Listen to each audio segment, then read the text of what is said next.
నా పేరు అశోక్ అండి. నేను ఆత్రేయపురం మండలంలో ఏఈగా పనిచేస్తున్నానండి. ఈరోజు మధ్యాహ్నం 12:30 ఆ టైంకి ఆత్రేయపురం మండలంలో అంకంపాలెం డిస్ట్రిబ్యూషన్లో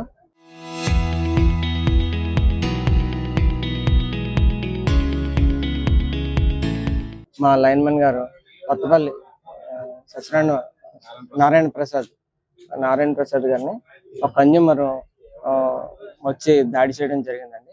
ఆ దాడి చేయడంలో ఆయన అపస్మారక స్థితిలోకి వెళ్ళిపోయి పొజిషన్ చాలా దారుణ పరిస్థితిలో చేరిపోయిందండి. ఆ కన్జ్యూమర్ రావడంతో ఆ లైన్మెన్ గారిని మెడ పట్టుకుని తిప్పేయడం జరిగిందండి. అయితే ఆ లైన్మెన్ గారు అనారోగ్యంతో బాధపడుతున్నారండి. ఆల్రెడీ మెడ నరాలతోటి కంప్లైంట్ తోటి, మోకాళ్ళ ఆపరేషన్ తోటి ఈ మధ్యన సిక్ అయి రీసెంట్ గానే జాయిన్ అయ్యారు. ఇప్పుడు కంప్లైంట్ ఏంటంటే, రాత్రి ట్రాన్స్ఫార్మర్ పోతే ఆ ట్రాన్స్ఫార్మర్ మార్చడానికి సప్లై ఆఫ్ చేయడం జరిగిందండి. ఆ టైంలో కరెంటు కావాలని చెప్పి ఆ కన్జ్యూమర్ ఎవరంటే గొల్లపల్లి రామారావు అనే వ్యక్తి ఫోన్ చేసి, నాకు ఇప్పుడు అర్జెంటుగా కరెంట్ ఇవ్వమని చాలా గొడవ చేశాడు. అంటే కరెంట్ ఆఫ్ చేసి పనిచేస్తున్నప్పుడు మీకు కరెంటు ఎలా వస్తుందండి, కొద్దిగా ఓపి పట్టండి ఇస్తానంటే, అతను పరుష పదజాలంతో ఇష్టానుసారంగా బూతులు తిట్టు నీ సంగతి నేను చూస్తానని చెప్పి వెంటనే ఒక 10 నిమిషాల వ్యవధిలో వచ్చి ఆ లైన్మెన్ గారిని గొంతు నిలిపేసి దాడి చేసి ప్రమాదకరమైన పరిస్థితికి చేరుకుని కిందకు తోసేయడం జరిగిందండి. ఆయన్ని ఇమీడియట్ గా పక్కనున్న అతని అసిస్టెంట్ నవీన్ వెంటనే దగ్గరలో నరసరావు గారికి ఫోన్ చేశారండి. కర్టూన్ నరసరావు గారు ఫోన్ చేయగానే ఆయన వెంటనే విషయం తెలుసుకుని ఆయన కారు తీసుకుని వచ్చి ఇమీడియట్ గా ఆయన కారులోనే హాస్పిటల్ అడ్మిట్ చేయడం జరిగిందండి. ఆయన కారులో తీసుకొస్తూ ఆయన కండిషన్ ప్రమాదకరమైన పరిస్థితి చూస్తే సిపిఆర్ చేస్తూ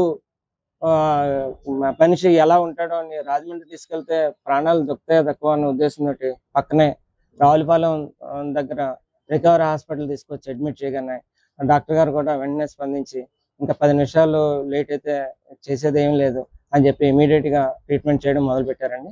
స్టిల్ ఆయన అన్కాన్షియస్ స్టేజ్ లోనే ఉన్నారండి. అతను ఈ దాడి చేసిన వ్యక్తి మీద తగు చర్య తీసుకోవడానికి నేను పోలీస్ స్టేషన్ లో కంప్లైంట్ ఇవ్వడం కూడా జరిగిందండి. దయచేసి డిపార్ట్మెంట్ వ్యక్తుల మీద ఈ రకమైన దాడి చేస్తుంటే ఈ భయభ్రాంతులకి గురై మేము చాలా ఇబ్బందులు పడుతున్నామండి. అందులో సమ్మర్ టైంలో రాత్రులు ఇంచుమించు 12:30, 2 కూడా అయిపోతుందండి. ఈ ఎండలకి ట్రాన్స్ఫార్మర్ సెక్షన్ ఫీజు పోవడం వల్ల ఎవరికి కూడా ఈ ప్రజలందరికీ ఇబ్బంది లేకుండా చూడడానికి లైన్మెన్లు ఆ ట్రాన్స్ఫార్మర్ దగ్గర ఉండిపోతూ ఈ సెక్షన్స్ వేసుకుంటూ ఎవరికి ఏ రకమైన ఇబ్బందులు కలగకుండా చూసుకుంటున్నారండి. అటువంటి వ్యక్తిని మా సంస్థలో పనిచేస్తున్న లైన్మెన్ని ఈ రకమైన ఇబ్బందులు గురి చేస్తున్నారు. దయచేసి ఫర్దర్ గా ఇటువంటి దాడులు జరగకుండా చూడమని పోలీసు వారిని కోరుకుంటున్నాను. Thank you. ఇప్పుడు ఈ పవర్ కటింగ్ అన్నది అంటే వాళ్ళ ఇంటికే చేశారంటే లేకపోతే ఏరియా అంతా పవర్ కట్ చేశారండి? ఆ ఏరియాలో మొత్తం సప్లై అంతా అయిపోయిందండి. అయితే ఈయనకి ఆ ప్రాబ్లం ఏం లేదండి. ఈయన వాలంటరీగా కావాలని చెప్పి మా మీటర్కి కరెంట్ లేదని చెప్పి రావడం జరిగిందండి. సప్లై ఆఫ్ చేసినప్పుడు అక్కడ మెసేజ్ ఇస్తారు కదండి ఏరియా. మేము సప్లై ఎప్పుడైతే ఆగిందో జనరల్ గా ఫోన్ చేసి అడుగుతారండి. జనరల్ మెసేజ్ వెళ్తుంది, లేదంటే ఫోన్ చేసి అడుగుతారండి. అందరికీ కూడా సమాధానం చెప్తాండి. ఏమండి ఒక అరగంట పడుతుంది, లేదంటే 40 నిమిషాలు పడుతుంది, లేదంటే ఈ టైం పడుతుంది అని ఇన్ఫార్మ్ చేయడం జరుగుతుందండి. అయితే అదే క్రమంలో ఈయన కూడా ఫోన్ చేసి అడగడం జరిగిందండి. చేస్తే ఏమండి ఒక అరగంట పడుతుంది, మీకు వర్క్ అయిపోతుందంటే అవన్నీ వదిలేసి మా ఇంటికి రండి, మా ఇంట్లో సప్లై ప్రాబ్లం ఉందని చెప్పడం జరిగిందండి అతను. అయితే మీ ఇంటికి సప్లై ఇవ్వాలంటే నేను ఈ కంప్లీట్ చేసుకుని రావాలండి.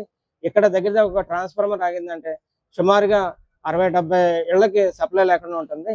వీళ్ళందరినీ డెడ్లో పెట్టి మీకు వచ్చి చేయడం సాధ్యపడదు కదా, ఇది కంప్లీట్ చేసుకుని వస్తానని చెప్పడం జరిగిందండి.